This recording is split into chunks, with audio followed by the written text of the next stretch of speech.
sim lấy lui say hoa in nâng cao đờ say cùng đi hoa y cuốn in buồn là bờ đòn in đừng say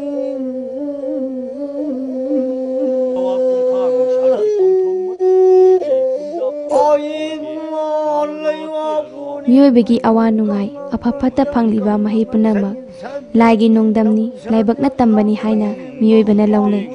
pukninggi arepa amasung thajaba amagi makhada miyoibana lai ningnari thajanariba adumakna lamjing oiduna miyoibana masa masagi punsi leitana lenba ngamnari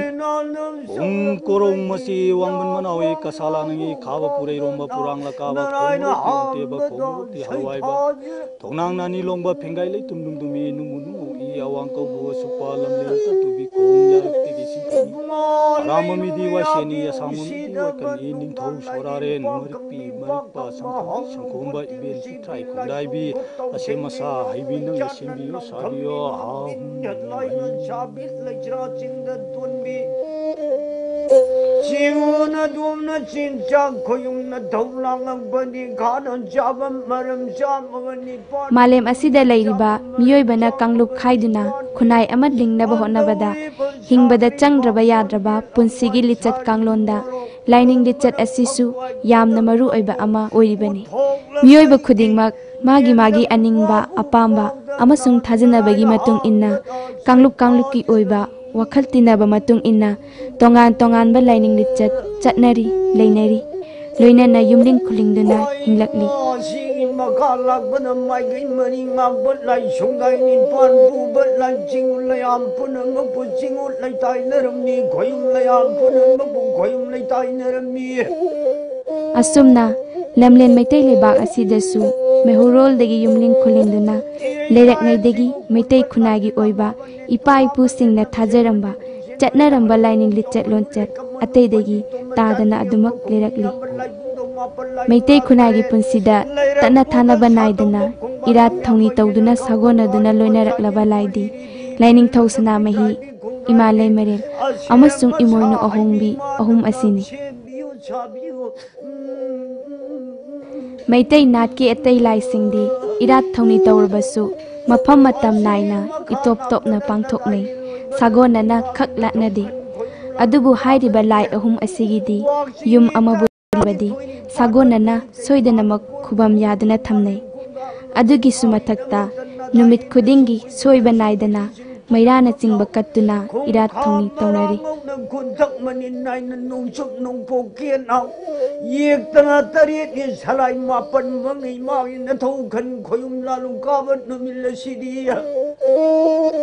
nadai loi bani magi na magdalla phut phamdil langna pham ibudhok moirang thangjing khochu khungil lamin thada pham Jing tunggu ni na puai na sarik jom jauh yan meri sabane merang lang sabane sama do ayam sama yani karena dan lainung tharo saibana siuna na thau jangak ne kuyum sut lalu karang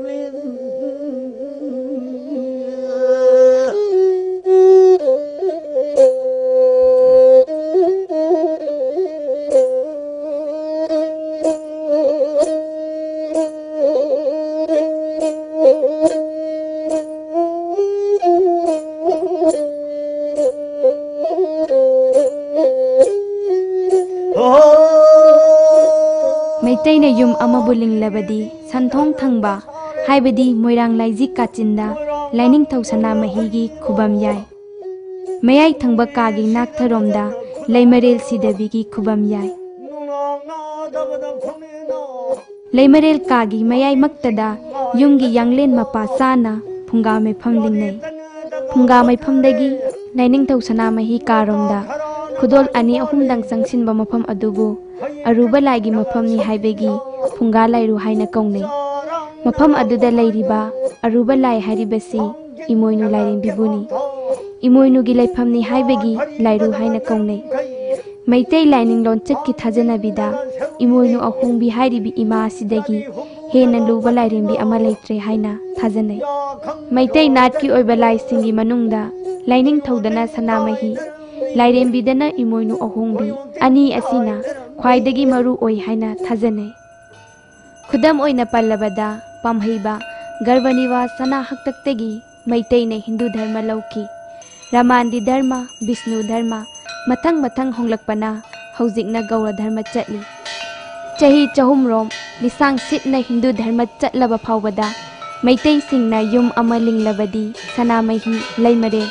अमसुंग Imoinu अहुम असिबुदी ngasi phawba yumdong khudingda kaudana thadokpa tawdana thagonana latnari irat thauninari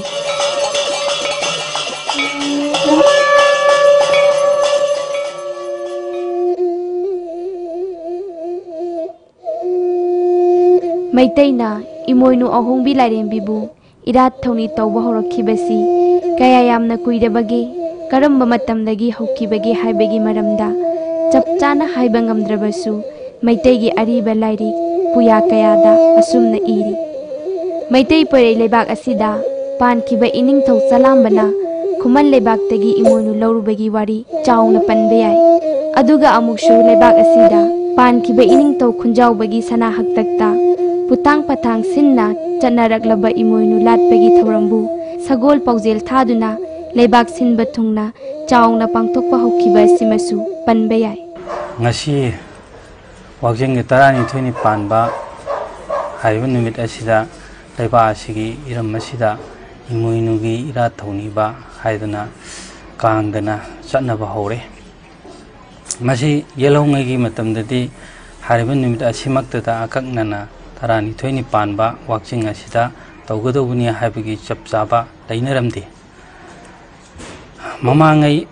kangba yorembagi haktakta imoinu iratpa haugi masi kari numitagi chapchana haugi ke haibagi ngasi phawbada madugi akaknaba lairik laisuda irambagi wafam thengnadri adubu sajibu haina kauba thagi ahanba haibadi nongma panba numit asida imoinu ira thonibagum haibadi laingtho sanamahi imalaimen sidabi sajibu charaubani haidana haikat laikat tamba sida imoinu gisu thoram adumak yaunarami asumna lakpana kangba yoren bagi matung dadi yoimongba haina kaupa ningthawa siga haktakta amu nauna imoinu irat bagi thoram asi adumak chathanare masi taibung yumling ngakpa matam haibatare ahan bada yum kai lingdana laitringai matam adudadi imoinu gi thoram asi chapchana asini haina akaknana leiramdi adubu yum lingakpa matamdudadi hariba imoinu imagi thoram asi matik chana matam chana taibang miyoiba sing asina magi tawdaba yadaba mathongni haina khanna imoinu ima sibu ira thoni ba haise chanegi asumna tatna mathang chanarakpana ngasi matam kharagi mamangda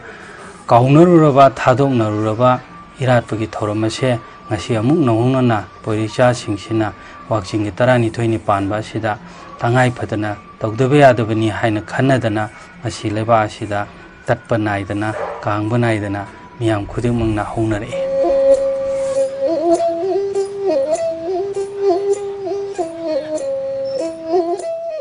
ngasi makshu mirol asina wagjing thagi tarani thuni panba numit asida imoinu ahongbi imabu yumthong khudingda amasung leikai khungang kayada irat thonibegi thoram chauna pangthoknari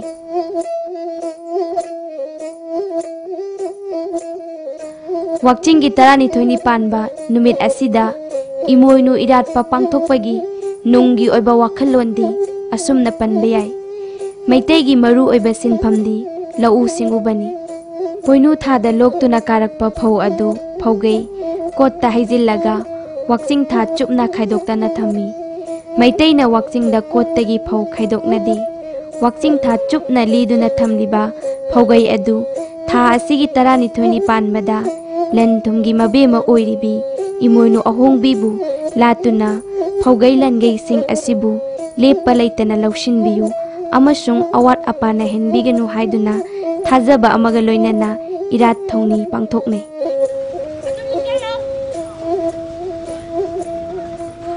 akoina puya lairik singda ariba maitai mayekta iramba puya lairik singda ꯊꯦꯡꯅꯖꯕ ꯃꯇꯝꯗ ꯁꯝꯅ ꯂꯩꯁꯦꯝꯂꯣꯟ ꯑꯔꯤꯕ ꯍꯥꯏꯅ ꯀꯧꯕ ꯄꯨꯌꯥ ꯑꯁꯤꯃꯛꯇꯗ ꯌꯥꯎꯔꯤ ꯏꯃꯣꯏꯅꯨ ꯑꯁꯦ ꯀꯔꯝꯅ ꯑꯣꯏꯔꯛꯄꯒꯦ ꯍꯥꯏꯕ ꯉꯁꯥꯏꯒꯤ ꯈꯨꯃꯟ ꯀ꯭ꯋꯥꯛꯄꯒꯤ ꯃꯇꯥꯡꯗ ꯂꯩꯔꯤꯕ ꯏꯃꯣꯏꯅꯨ ꯏꯃꯥ ꯑꯁꯤꯒ ꯑꯩꯈꯣꯏꯅ ꯊꯦꯡꯅꯖꯔꯤꯕ ꯄꯨꯌꯥꯒꯤ ꯋꯥꯐꯝꯗ ꯂꯩꯔꯝꯃꯤꯕ ꯏꯃꯣꯏꯅꯨꯒꯤ ꯋꯥꯔꯤ ꯑꯁꯤꯒ ꯑꯅꯤ ꯑꯁꯤ ꯈꯖꯤꯛ ꯈꯦꯠꯅꯕꯒꯨꯝ ꯇꯧꯏ ꯑꯩꯈꯣꯏꯅ ꯊꯦꯡꯅꯖꯔꯤꯕ ꯄꯨꯌꯥ ꯂꯥꯏꯔꯤꯛꯇ ꯌꯥꯎꯔꯝꯃꯤꯕ ꯏꯃꯣꯏꯅꯨ ꯑꯁꯤꯗꯤ ꯑꯇꯩ ꯀꯅꯥꯃꯠꯇ ꯅꯠꯇꯦ ꯃꯍꯥꯛꯇꯤ ꯂꯩꯁꯨꯔꯦꯟ ꯂꯩꯄꯨꯟꯕꯤꯅꯤ ꯇꯥꯏꯕꯪ ꯄꯥꯟꯕꯒꯤ ꯃꯃꯥꯅꯤ ꯃꯍꯥꯛꯇꯤ ꯃꯍꯧꯁꯥ ꯂꯥꯏꯔꯦꯝꯕꯤ ꯍꯥꯏꯅ ꯀꯧꯕꯤ ꯏꯃꯥꯁꯤꯅꯤ ꯃꯍꯧꯁꯥꯅꯤ ꯍꯥꯏꯅ ꯑꯁꯨꯝꯅ ꯊꯦꯡꯅꯩ ꯑꯃꯔꯣꯝꯗ ꯋꯥꯛꯆꯤꯡ ꯊꯥ ꯑꯁꯤ ꯏꯪꯕꯗꯒꯤ ꯑꯍꯤꯡꯕ ꯈꯨꯗꯤꯡꯃꯛ ꯄꯥꯡꯒꯜ ꯊꯣꯛꯇꯕ ꯍꯛꯆꯥꯡ ꯀꯌꯥꯠꯅꯨꯡꯒꯤ ꯃꯩꯁꯥ ꯃꯩꯆꯦꯟꯗꯕ ꯑꯣꯏꯕꯅ ꯍꯤꯡꯕ ꯋꯥꯏ ꯑꯁꯨꯝꯅ ꯈ꯭ꯋꯥꯏꯗꯒꯤ ꯋꯥꯕ ꯊꯥ ꯑꯁꯤꯗ ꯌꯥꯏꯐꯕ ꯄꯨꯟꯁꯤ ꯇꯤꯟꯖꯦꯜ ꯂꯥꯏꯖꯦꯟꯗꯕ ꯑꯃ ꯑꯣꯏꯅꯕ ꯃꯩꯔꯥ ꯀꯠꯇꯨꯅ ꯏꯃꯣꯏꯅꯨ ꯂꯥꯠꯄꯒꯤ ꯊꯧꯔꯝ ꯄꯥꯡꯊꯣꯛꯏ ꯊꯥꯖꯕ ꯅꯤꯡꯖꯕ ꯑꯃꯅ ꯂꯝꯖꯤꯡ ꯑꯣꯏꯗꯨꯅ ꯂꯟ ꯊꯨꯝꯒꯤ ꯃꯄꯨ ꯑꯣꯏꯔꯤꯕꯤ ꯂꯥꯏꯔꯦꯝꯕꯤ ꯏꯃꯣꯏꯅꯨ ꯑꯍꯣꯡꯕꯤꯕꯨ ꯂꯥꯠꯆꯔꯒ ꯅꯨꯡꯉꯥꯏ ꯌꯥꯏꯐꯕ ꯂꯟꯒꯩ ꯄꯨꯛꯀꯩ ꯆꯦꯟꯕ ꯋꯥꯠꯇ ꯄꯥꯗꯕ ꯄꯤꯕꯤꯒꯅꯤ ꯍꯥꯏꯕꯒꯤ ꯌꯨꯝꯐꯝꯗ ꯏꯃꯣꯏꯅꯨꯕꯨ ꯂꯥꯠꯅꯔꯤꯕꯅꯤ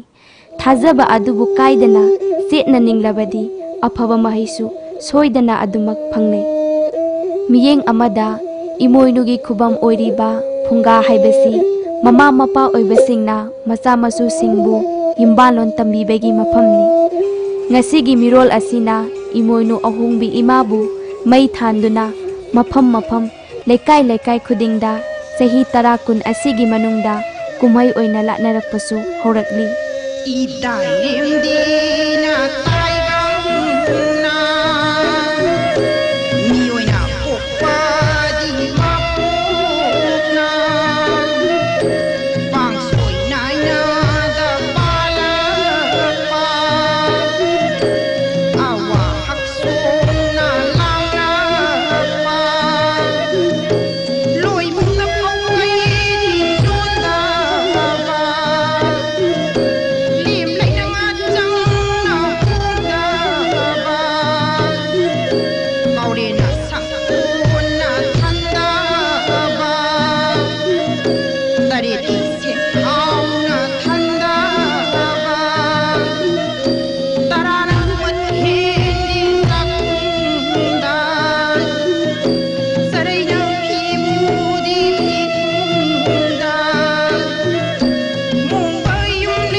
ꯑꯍꯥꯟꯕꯗꯗꯤ ꯆꯤꯟꯖꯥꯛ ꯂꯩꯔꯦꯅ ꯆꯦꯟꯁꯤꯟꯅꯔꯛꯄ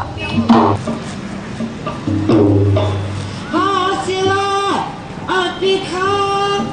봄이 농감 기라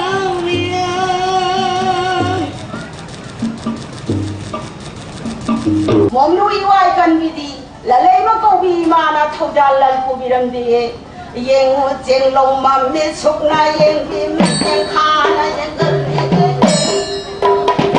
o inga no le khong ba kona inga no le khong ba kona inga no le khong ba kona nganga ji so rang le bi jeng long mam me sukna yeng bi me jeng khana yeng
ꯑꯩꯈꯣꯏꯅ ꯊꯦꯡꯅꯖꯕ ꯄꯨꯌꯥ ꯂꯥꯏꯔꯤꯛꯇꯁꯨ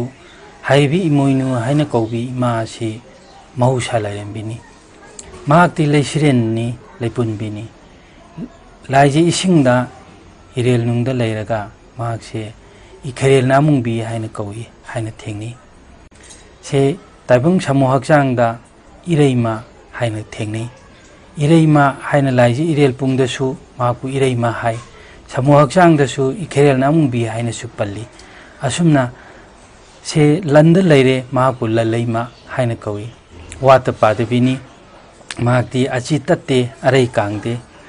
ꯉꯥꯔꯩꯃꯅꯤ ꯊꯨꯝꯂꯩꯃꯅꯤ ꯆꯦꯡꯂꯩꯃꯅꯤ ꯐꯧꯑꯣꯏꯕꯤꯁꯨ ꯃꯥꯅꯤ ꯃꯍꯧꯁꯥ ꯀꯧꯕꯤ ꯏꯃꯥ ꯑꯁꯤꯅꯤ ꯍꯥꯏꯗꯨꯅ ꯃꯍꯥꯛꯄꯨ ꯋꯥꯍꯩꯅꯩ ꯇꯥꯏꯕꯪ ꯅꯃꯨ ꯄꯣꯡ ꯑꯣꯏꯕꯁꯤꯡꯅ leiragga basalaure tawthra chingui ngamun garedo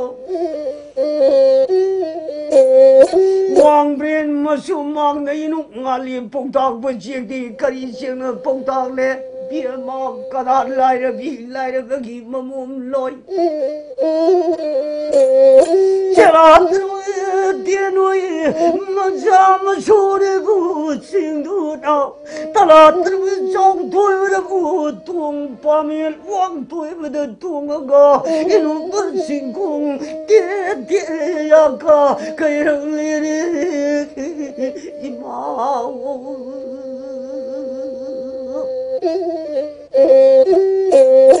awang kau brumaram khai nung ale pongtak bachik di kari cheng na pongtak le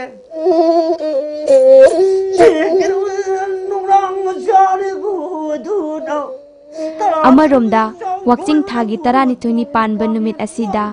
kaubru singda kaduna imoinu imagi khubamni haiduna leiriba mafam asida chattuna irat thongni basu horakli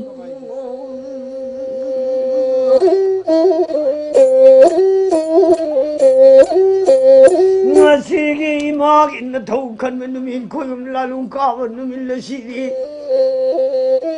이놈 안에 뽕당 버리 거리는 뽕당네 하이 넘으시나 이놈 안에 뽕일러리네 레일레 넘으시네 이놈 안에 뽕당러리네 마다 로기 나미 버네 마땅 쇼기 강곤 버네 코이노 원이 용연 당은 마다 럼린 군인 미더 탱너리 있다 ngasi kadum pang jigar na badai ta atai de chalan si imoino hong shobi ma ngasi di hairang ai tam numin thole ne lairang ai tam numin thole ne imagi ma thau khalu de ya di khoyum lalum karu de ya di ni ta tai chalan si hayang la bada ta du ramadi imagi na magta hainam khar pujong ji lainam khar pujong ji dena nami wa khangon manina hainam lobal lagi lainam lobo imagi na thau kun na dai loi bana wanglen mi kum amateng magi na thau kan jerke khoyum lalum ka jerke hairang lobo lairang lobo nami wa khangon manina haikon tam lagi laikon tam babu na dai loi bana chingu jerke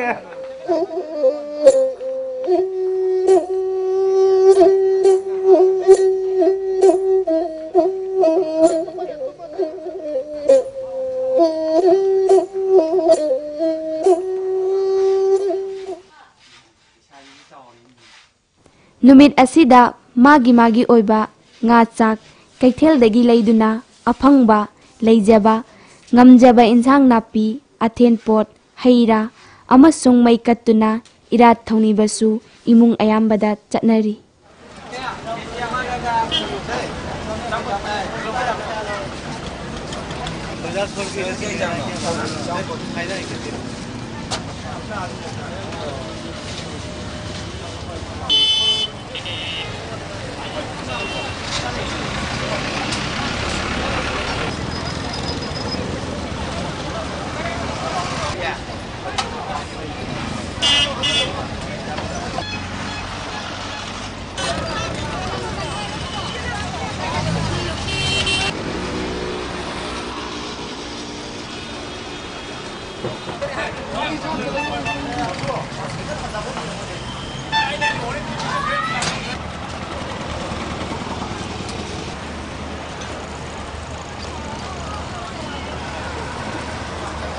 Tasengna ima asi aikoina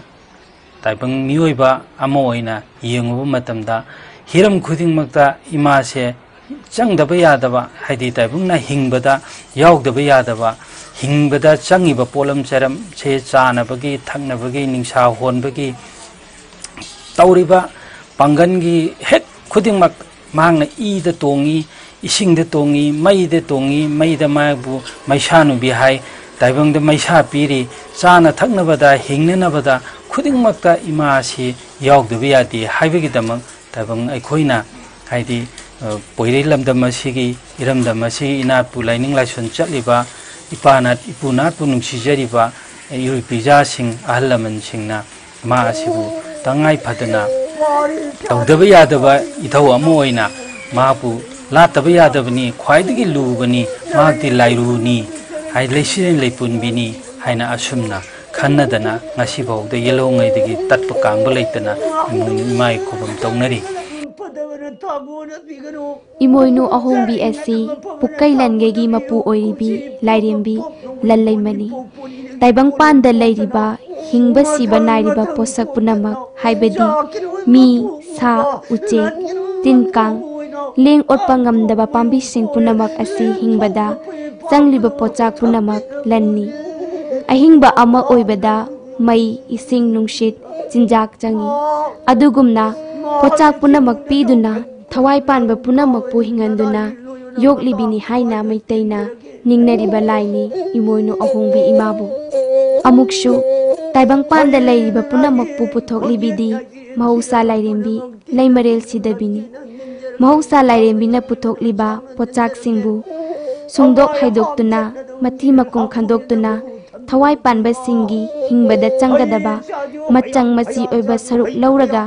thawai panbasingbu hingalibi larembidi ima imoinu ahongbini